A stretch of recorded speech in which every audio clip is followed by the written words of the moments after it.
Здравствуйте, дорогие зрители и подписчики! Сегодня мы с вами в моем видео будем делать леденцы по старинному рецепту, без каких красителей. Нам просто понадобится сахар, вода и для смазки немножко маслица. Итак, сейчас начнем. Итак, мы берем сахар и насыпаем 4 столовых ложки сахара. Можно побольше, но мы будем по этому рецепту немного делать леденцов, поэтому мы именно столько насыпем сахару. И одну столовую ложку добавляем водички. И все. Мы наш сахар, растворенный немножко в воде, выливаем на нашу сковородочку и постоянно помешиваем. Сахар доводим его до такого коричневого, чтобы он стал коричневого цвета.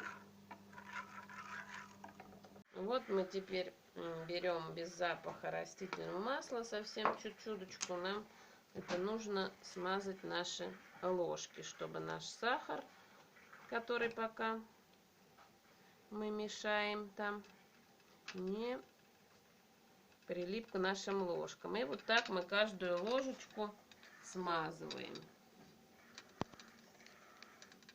Вот у нас уже сахар стал коричневый, однородный. Теперь мы его переливаем в наши заранее заготовленные, обмазанные маслом ложечки.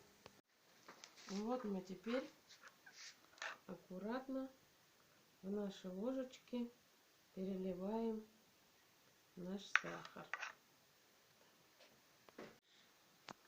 Теперь главное, пока сахар горячий, сюда воткнуть палочку, чтобы мы могли наш леденец сосать на палочке.